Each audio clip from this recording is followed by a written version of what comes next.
Salutations et bienvenue à ce nouvel épisode de notre podcast de Trouf avec Serge Yanga. Et aujourd'hui, je suis pas avec Serge Yanga. Et par contre, nous avons un invité spécial que nous portons à cœur. C'est un grand ami à moi. Et on va partager des sujets assez bons, je crois. Tout dépendra de la conversation qu'on aura. Mais je suis convaincu que cet épisode bénira quelqu'un ou plusieurs autres personnes. Alors, comme vous le savez, moi c'est Karl. L'invité d'aujourd'hui, je vais le laisser se présenter et il nous dira qui il est et ce qu'il fait. Et à partir de là, on pourra commencer. Hello guys, comme Karl l'a dit, je suis Paul Tamboué, son frère, et on va faire court. Je suis votre frère aussi, et donc très heureux de me retrouver ici pour pouvoir partager ce petit moment. Ok. Paul, c'est quelqu'un de vraiment humble. À part le fait que c'est mon frère, il est beaucoup d'autres choses. Il a beaucoup de casquettes. Il est musicien. Tu joues à combien d'instruments déjà? Je joue deux instruments. Deux seulement? Il y en a un que j'apprenais, après Ouais. bon, Je joue j'ai à un arrêté. instrument et lui, il joue à deux seulement. Alors, à part ça, Paul est statisticien Oui, de formation académique, non? exactement, et professionnellement aussi. Ok, je m'excuse d'avoir omis ça. Pas Euh, grave. donc, tu es musicien, tu es statisticien, tu es serviteur de Dieu Oui. et tu es prédicateur. Peut-être En tout cas, tu as déjà trop. prêché. Tu as Oui, déjà ça c'est prêché des sûr. gens. Oui, alors on peut dire que tu es prédicateur. Alors, je ne sais pas. Je ne sais pas c'est quoi une autre définition de prédicateur à part prêcher aux autres la parole de Dieu. Ok, Alors, je suis content que tu sois là. merci. Et j'étais en train de réfléchir à quelque chose. Euh, je réfléchissais sur l'existence Ok. de nous les hommes. Il y a deux aspects dans l'existence qui réveillent beaucoup de questions et même des émotions. Les deux aspects auxquels je pensais, c'était le mal Mm, et la tragédie. mm, Je différencie les deux comment en disant que le mal, c'est ce que les hommes produisent sur les autres avec mauvaise intention. mhm, Mais la tragédie, ce sont des choses qui arrivent euh, sans l'apport de l'homme, comme par exemple, on va dire quoi, le tsunami ou mm, le fait que le fleuve déborde et emporte des enfants et tout ça. Ce sont des tragédies, c'est pas que quelqu'un a fait ça. Mais quand tu observes ces deux choses et que tu le transposes sur l'existence des hommes, ça crée forcément des peurs. On a peur que, par exemple, quelqu'un se décide de venir voler à la maison et on a aussi peur que, on va dire quoi, qu'en allant à l'école, que l'enfant connaisse un accident et tout ça. On ne veut pas de tout ça. Alors, ça fait que l'existence des hommes est sujette à des peurs. Comment, bien évidemment, on va parler des peurs, mais comment penses-tu ou comment devrons-nous gérer les peurs en tant qu'humain, en tant qu'enfant de Dieu? Parce que si je dois me référer à la Bible, je crois que certaines personnes disent même que la Bible dit 365 65 fois fois. ne crains point. Mhm, Mais regarde, entre nous, mm, c'est très difficile de ne pas craindre. ouais, Alors j'aimerais qu'on discute un peu sur le sujet des peurs. mhm. Et dis-moi d'abord comment toi tu vois ça. Et peut-être qu'on pourra entrer dans les détails. Yeah. En fait, si je dois aborder le sujet, je dirais que la peur, c'est quelque chose avec lequel, enfin, c'est quelque chose qui nous côtoie. C'est quelque chose qui nous côtoie, effectivement, un peu comme euh, quand on dit que la mort, nous marchons avec la mort et tout. Mhm. Bon, de manière vulgaire, hein. Donc, je vais dire que naturellement, nous sommes comme prédisposés, disons, depuis la chute de l'homme, nous sommes comme prédisposés à la peur. Et la peur déjà qui émane du fait que demain est incertain, l'avenir, on peut pas le prédire avec exactitude. Je ne sais pas dans la seconde qui suit ou dans la minute qui suit ce qui va arriver. Et donc, nous vivons constamment avec ce questionnement-là de comment est-ce qu'on va résoudre des choses, régler des situations et tout. Et donc, c'est quelque chose qui est là et qui peut nous pousser à nous inquiéter de ce que sera demain, à nous inquiéter de ce qu'on va manger, de nous inquiéter du prochain travail qu'on veut avoir parce que celui qu'on a actuellement ne nous rémunère pas suffisamment et ainsi de suite. Donc, on peut dire que c'est quelque chose qui est là constamment et nous devons apprendre à vivre avec et même à vivre au-dessus. Et donc, voilà un peu, enfin, juste comme on est dans l'introduction, voilà comment je vois ça. Yeah. Je comprends ce que tu dis. Mais tu as dit deux choses. On devrait apprendre à soit vivre avec et même voir vivre au-dessus de ça. Alors, dans ce que tu as dit, je peux identifier plusieurs peurs. Il y a la peur de la mort, il y a la peur d'être fauché, il y a la peur de l'inconnu. J'aimerais qu'on commence par la peur de la mort. Okay. C'est vrai que si on doit s'appuyer sur les récits bibliques, on sait que la mort vient de la chute en Éden et ça a entraîné tout ce qu'il y a jusque maintenant. Et tu verras que jusqu'aujourd'hui, quand on ne devrait pas se voiler la face, nous avons tous peur de la mort. Que ce soit notre propre mort ou la mort d'un proche, la mort ne nous laisse jamais indifférents. Alors, comment penses-tu, comme tu as dit, on doit apprendre à vivre avec, comment penses-tu qu'on peut vivre avec cette peur-là? Est-ce qu'il faudrait vivre avec ou il faudrait apprendre à gérer ou il faudrait savoir l'éliminer? Comment tu penses qu'on devrait deal avec la peur de la mort? Je pense que tout au long de notre réflexion, nous finirons peut-être par avoir, une partie de la réponse. Parce qu'il faut dire que l'idée ici, c'est de réfléchir sur la question et de partager quelques petites expériences de nos petites vies jusque-là.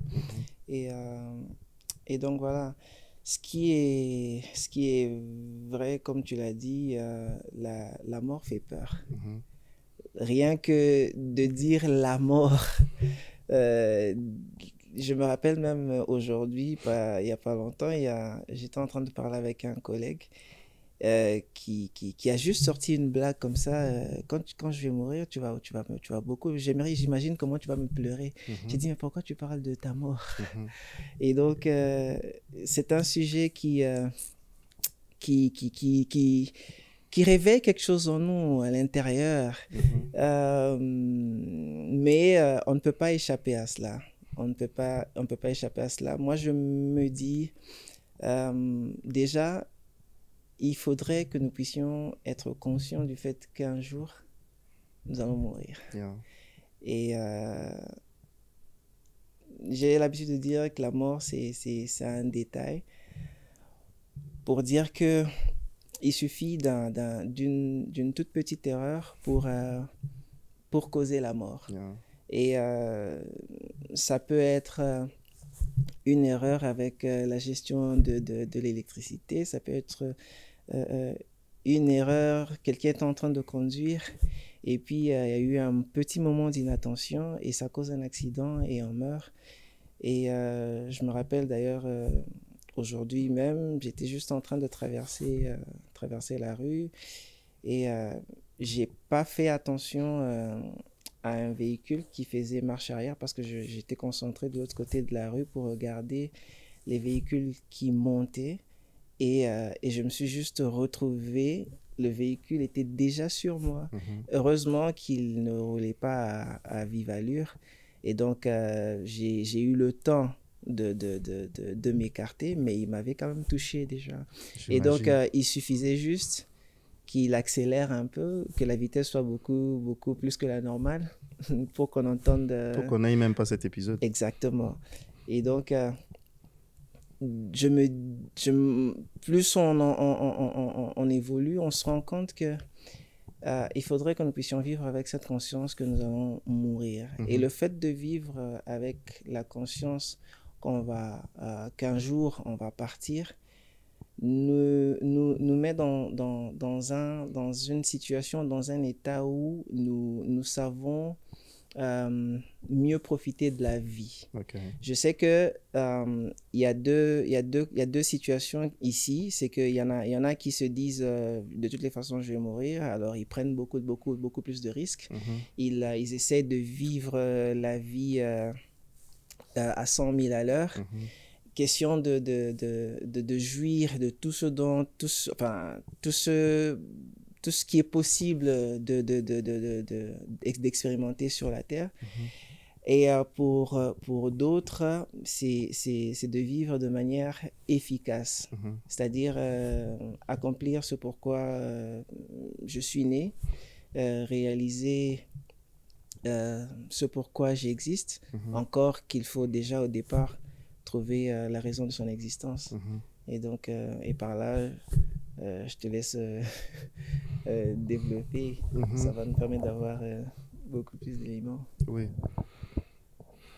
J'aime bien ce que tu dis. Déjà, au départ, il faudrait être conscient de la chose. Je dirais même ruminer en soi-même et toujours se rappeler qu'on n'est pas ici éternellement. Ça nous met dans un état où on affronte la réalité. On est obligé d'affronter la réalité. Alors, et tu as aussi souligné le point où connaître le but de son existence est important pour deal avec la peur. Je crois aussi que c'est correct. Parce que aujourd'hui, par exemple, nous voyons les choses de manière chrétienne, on va le dire. Mais il y a d'autres personnes qui sont, par exemple, on dit quoi en français, agnostiques. Ok, athées, tous ces gens-là. La façon dont eux ont choisi de deal avec la réalité de la mort, c'est qu'ils se disent simplement que, bon, après la mort, il n'y a rien. Je redeviens poussière et puis, je sais pas moi quoi, je deviens de l'engrais pour les plantes et puis les plantes poussent et puis la vie continue. Alors, ils ont carrément coupé, je dirais, la philosophie selon laquelle après la mort, il y a quelque chose. Et je crois que, je ne sais pas si ça marche pour eux ou pas, mais si je devrais m'en tenir à la parole de Dieu qui dit que Dieu a mis en nous la pensée de l'éternité, je crois seulement qu'ils sont en train d'essayer de se battre en eux-mêmes contre la réalité que Dieu a déjà décrite, quoi. À part ça, il y en a qui croient beaucoup d'autres choses. Les musulmans, par exemple, ils croient quoi? Ils croient qu'ils seront jugés après la mort en fonction des bienfaits qu'ils ont faits comparativement aux mauvaises choses. Et il y a plein de croyances comme ça. Mais différemment de toutes ces croyances, ce que j'aime avec le fait de croire en la Bible ou croire en Jésus, c'est que nous avons en Jésus une personne qui a pu... Ce que je trouve fascinant, c'est qu'il a dit au départ, avant de mourir, il dit qu'il va mourir et qu'il va revenir. Je trouve que ça, c'est déjà audacieux. Ensuite, il meurt et il revient. C'est là que tu vois que le gars, c'est un gangster contre la mort. Donc, c'est là que tu réalises que le gars ne disait pas rien, tu vois. Alors, quelqu'un comme ça, parce que quand quelqu'un dit qu'il fait quelque chose et qu'il le fait, en tout cas son sérieux, et quand quelqu'un deal avec la mort, il affronte la mort et il revient, un tel sérieux t'oblige de quand même prêter ton oreille à ce que ce monsieur a à dire sur la mort. Yeah. Et quand il dit « Ne craignez rien, j'ai vaincu la mort », et que le fait même que sa venue au milieu de nous, c'est tout simplement pour nous accorder la grâce de nous reconnecter à Dieu. Cette assurance-là, je crois qu'elle est plus forte et elle est certaine comparativement aux autres croyances. Et je dirais que pour affronter la mort, la peur de la mort, il y a, comme tu as dit, il faudrait savoir que ça viendra. Le fait qu'on s'appuie sur Dieu, qu'on s'appuie sur Christ, ça nous donne une certaine assurance. Mais il faudrait qu'on se dise aussi, on est chrétien. Bien sûr. On côtoie nos frères et sœurs. Nous savons que nous avons toujours peur de la mort. Oui. Et c'est là que je te rejoins quand tu dis que il faudrait connaître le but de son existence. Parce que je crois que ça résout aussi le problème. Pourquoi? Parce que même étant enfant de Dieu, généralement la peur de la mort est liée, je me dis, est liée au fait que on se demande comment Dieu va nous juger après ici. Tu vois? Est-ce que j'ai vraiment fait ce qu'il attend de moi? C'est pas la peur de l'événement mourir, mais c'est la peur de ce qui se passe après. Après, exact. Tu vois? Et lorsqu'une personne connaît ce pourquoi elle est ici sur Terre, la personne, c'est un peu comme Paul dans la Bible, la personne peut dire avec assurance que j'ai fini ma course. En fait, tout ce qui était en moi a été déversé. Yeah. Je suis prêt. La mort m'est un gain. Non, moi, je ne peux pas vous dire ça aujourd'hui. Je ne vois pas maintenant. Ce n'est pas un gain, ça serait une sérieuse perte. Et je crois que quelqu'un comme Paul, qui savait pourquoi il était là, qui connaissait sa mission, pouvait embrasser la mort avec joie. Yeah. Et je crois que ça demande d'être sérieux avec Dieu. Exactement. Yeah. Et tu parlais en fait du fait que l'après, l'après cette vie qui a tendance à nous faire peur. Et l'autre question que certaines personnes pourraient se poser, c'est aussi celle de savoir est-ce que tout ce en quoi j'ai cru était vrai? C'est ça. Est-ce que tout ce en quoi j'ai basé ma foi, est-ce que tout ce que j'ai vécu était réel? Et donc, c'est tout ce questionnement-là. Mais lorsqu'on trouve sa raison de vivre, je pense qu'il y a... Bon, de toutes les façons, personne d'entre nous n'est mort. Alléluia. Peut-être spirituellement parce que nous sommes nés nouvellement en Christ. Mais lorsqu'on trouve... D'abord, lorsqu'on est conscient du fait qu'on peut partir d'un moment à l'autre et qu'en même temps, on a trouvé la raison pour laquelle on vit, je crois qu'on se retrouve dans une position où on donne davantage pour accomplir le but pour lequel on existe. C'est-à-dire que chaque matin, je me réveille avec un but, c'est d'accomplir quelque chose. Et chaque jour qui passe, je veux être convaincu que j'ai réalisé quelque chose au point qu'à un moment de ma vie, s'il arrivait que je parte, que je ne regrette pas de n'avoir pas fait certaines choses. Et le jour où je disparais de la terre, lorsque quelqu'un va citer mon nom, ou lorsqu'on va citer mon nom au hasard, de quoi quelqu'un va se souvenir, de quoi ceux qui sont autour de moi vont se rappeler. Et qu'est-ce que j'aurais fait ressentir aux gens de mon vivant. Parce que n'oublions pas que ce que les gens retiennent le plus, c'est pas ce que nous leur disons, mais c'est ce que nous leur faisons ressentir. Et chaque fois qu'ils se souviendront de nous, ils se souviendront de ce que nous leur avons fait ressentir. Mais la question, c'est qu'est-ce que nous leur avons fait ressentir? Je me dis aussi, on devrait peut-être se dire à un moment qu'on serait peut-être déjà mort. Ok. Ça veut dire qu'il y a des paramètres que personne d'entre nous ne maîtrise. Donc, si je vis aujourd'hui, c'est que j'ai une nouvelle opportunité de pouvoir réaliser quelque chose de bien, quelque chose de meilleur dans le sens de mon appel, dans le sens de ce pourquoi j'existe, dans le sens voilà, d'un projet que je veux pouvoir réaliser. Le lendemain ne dépend pas de nous. L'avenir n'est pas entre nos mains. Tout ce que nous faisons, c'est de profiter de chaque jour. Si demain je me réveille, alors je vais profiter du lendemain pour vivre de manière efficace et de ne pas regretter justement le lendemain. Et un jour, comment dire, j'étais dans un canot rapide, on partait à Brazzaville. Le moteur a coupé pendant qu'on était sur le fleuve.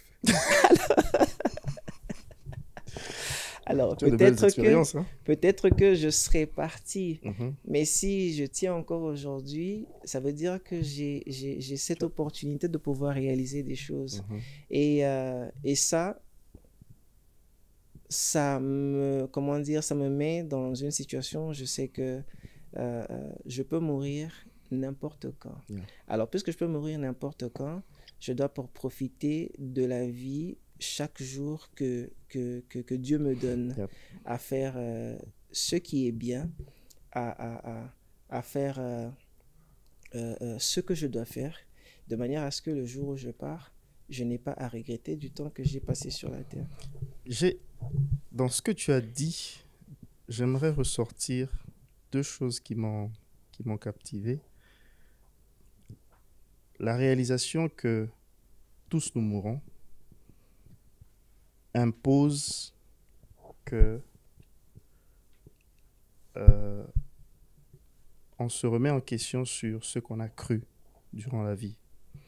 Et moi, ça m'est déjà arrivé de me dire, quand j'étais plus jeune, de me dire, imagine que je meurs, j'arrive devant Dieu et je réalise que depuis tout ce temps, on devait en fait être musulman. Et j'ai perdu le temps à croire à un truc où on m'a fait chanter des choses, réciter des choses, faire retenir des versets, alors que pendant tout ce temps, c'est Mahomet qui était le gars. Ce sont des questions qui viennent forcément à cause de cette réalisation-là. Et aussi, le deuxième point, c'est comment tu l'as exprimé. Voilà, je me rappelle, tu parlais de l'héritage qu'on laisse après qu'on meurt. Ouais, ça aussi, je me rappelle qu'avant même de commencer ce projet de podcast, je me disais, à quoi ça va me servir de mettre là et puis prendre ma tranche de balafon, comme les Ivoiriens ou les Camerounais disent, je sais pas. Mettre ça sur YouTube et que les gens me voient et tout ça. Généralement, je suis différent de Serge de ce côté-là. Serge n'a pas de problème à ce qu'on le filme et qu'on... Moi, je me pose 15 000 fois la question à quoi cette photo va servir lorsque ça va sur Internet et cette vidéo. Mais j'ai réalisé que c'était une très bonne opportunité de laisser un héritage. En fait, chaque fois que je fais un épisode de podcast, c'est vrai que je parle avec l'interlocuteur, mais de manière ultime, je suis en train de parler à mes petits-enfants et à leurs enfants. Parce que je veux qu'ils sachent ce que leur arrière-grand-père pensait. Et je pense que c'est important parce que, par exemple, moi, avec mes parents, j'allais dire j'ai connu mes parents. Of course, j'ai connu mes parents. J'ai eu mes parents.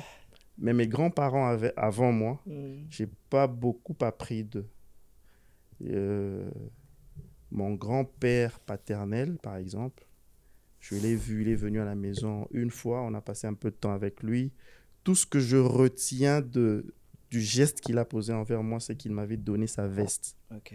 Et c'est après que j'ai réalisé que c'était symbolique. Parce que quand il m'a donné sa veste, je me dis, une vieille veste comme ça, je vais faire comment avec cette veste? Parce que j'avais déjà d'autres vestes, tu vois, de qualité moderne de l'époque, mais il me donnait une vieille veste. Tu vois, c'est après que je me dis, oh, le gars était en train de poser un geste symbolique, c'était quelque chose et tout. J'ai pas eu le temps d'apprendre des générations qui viennent avant. Et j'utilise cette opportunité de podcast pour parler à ceux qui viendront après moi et de m'aligner, quoi. Je me retrouve en fait dans ce que tu as dit.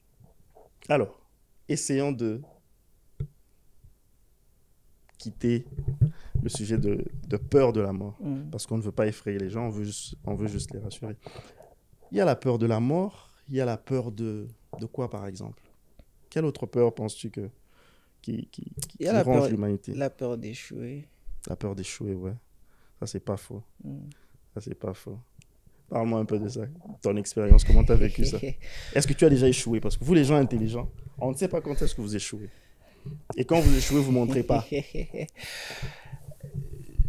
En fait, on a tous échoué à un moment dans la vie. Okay. Et après, le tout dépend de comment est-ce que nous prenons nos échecs, de comment est-ce que nous les considérons. Moi, je me rappelle, je n'avais jamais repris de classe. Et il s'est fait qu'à un moment de notre parcours, parce que mon père s'est déplacé beaucoup, et donc on était obligé chaque fois qu'il bougeait d'un pays à l'autre, on allait avec lui. Et il s'est fait qu'à un moment, il y a eu comme une perturbation dans mon cycle scolaire. Et je devais changer de système et tout. Et donc, je me suis retrouvé dans ce système qui était différent du système d'où je venais. Et puis, il fallait faire des conversions en termes de points, des trucs comme ça. Et donc, il s'est fait que je me suis retrouvé dans un... Enfin, je suis d'abord arrivé en retard. Les autres avaient déjà commencé. C'était pratiquement le deuxième trimestre. Et donc, j'arrive, on commence. J'avais du mal à m'adapter et tout. Et il s'est fait que cette année-là, j'ai échoué. Et c'était même pas comme si j'avais échoué lamentablement. C'est juste que je n'avais pas suffisamment de points pour aller à la classe supérieure. C'est ça, échoué. Et donc, justement, en fait, ce que je veux dire, c'est que... Genre, tu n'avais pas fait 20%, tu avais fait 49%. Un peu comme ça. Mais pourquoi je dis ça comme ça? Parce que ma considération à ce moment-là, je crois que je m'en voulais tellement. Alors que, bon, il y avait plusieurs facteurs qui entraient en jeu et c'était pas forcément que... je ne l'ai pas fait exprès. J'ai fait de mon mieux, j'ai fait ce que je pouvais, mais je n'ai pas atteint le minimum requis pour pouvoir passer de classe. Mais ce truc m'avait tellement rongé à l'intérieur parce que j'avais du mal à imaginer que j'allais refaire une classe. Et ça m'a pas fait du bien du tout. Et ça m'a pris du temps pour pouvoir récupérer parce qu'après, tu vas dans la même école, tu as tes amis qui sont dans la classe supérieure et vous devez chaque fois vous saluer de loin et tout. Il faut vivre ça. Et donc, cette chose m'a beaucoup dérangé. Donc, comme pour dire que j'ai expérimenté l'échec déjà depuis le bas âge. Et donc, je sais ce que c'est que d'échouer. Mais après, la question c'est est-ce que j'ai appris de mes échecs? Qu'est-ce que ces échecs-là m'ont aidé à changer en moi? Et pourquoi c'est arrivé? Parce que lorsqu'on échoue, on doit se demander qu'est-ce qui s'est passé? On doit essayer de comprendre le parcours par lequel on est passé et voir à l'intérieur où est-ce qu'on a trébuché, où est-ce qu'on a fait ce qu'il ne fallait pas pour ne pas justement reproduire la même chose. Donc voilà, puisque tu demandais un exemple d'échec, je t'en donne un. Ok. Dans mon parcours scolaire aussi, et même dans la vie, il m'est arrivé d'échouer. Mais comment j'ai deal avec ça? Quand j'étais très très jeune, on va dire 6-7 ans, 6-7 ans, j'étais pas très performant. Ensuite, j'ai été encadré par ma mère. Ensuite, je suis devenu performant.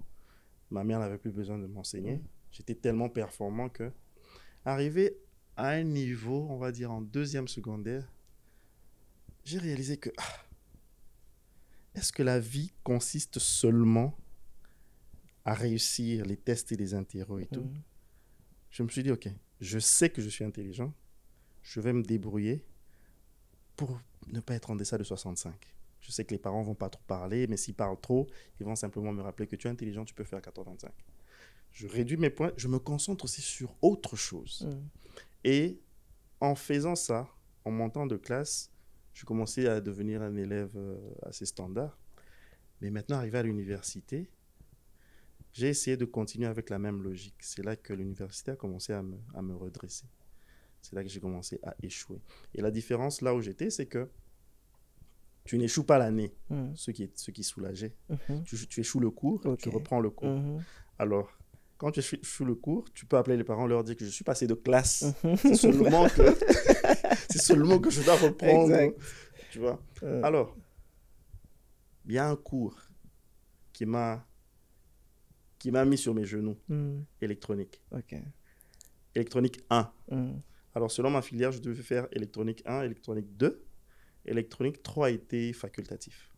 Électronique 1, je l'ai repris 3 fois. Donc, ça veut dire que je l'ai fait 4 fois. Donc, si j'avais échoué la 4e fois, on m'aurait exigé d'arrêter ma filière et choisir une autre, reprendre au début. Je veux dire que quand j'ai échoué électronique... En fait, tu vois, quand tu échoues, tu montes de classe, tu montes de niveau. J'ai pris la 3e fois, j'ai pris un cours qui dépendait d'électronique. Donc, il fallait réussir à électronique pour prendre ce cours-là. On me l'a accordé. J'ai réussi. J'ai repris électronique. Wow. Bro. Un jour, je me rappelle, c'était le soir, je quittais l'appartement pour aller au shop acheter du pain. J'ai dit, Seigneur, est-ce que je suis intelligent ou pas? Ou soit tu m'apprends quelque chose que je n'ai pas encore compris. À partir de ce moment-là, quand tu es frappé par l'échec, tu es obligé de contempler ta vie et contempler comment les choses, la réalité fonctionne et te poser les bonnes questions. Est-ce que c'est parce que tu n'es pas intelligent? Est-ce que c'est parce que tu t'es mal préparé? Ça te force à regarder l'échec, d'essayer de regarder l'échec d'un autre œil. Ça, c'est une chose. Mais après ça, j'espère que... Est-ce qu'il faut que je dise ça?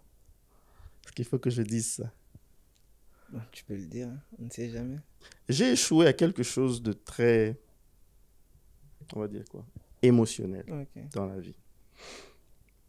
Et cet échec-là était dur pour moi. Mais tout au long de la vie, mes échecs m'ont appris à me poser les bonnes questions. Cet échec-là m'a forcé à me poser les bonnes questions. Et m'a forcé à retourner vers Dieu et lui poser des questions. Tu sais, quand tu échoues dans la vie,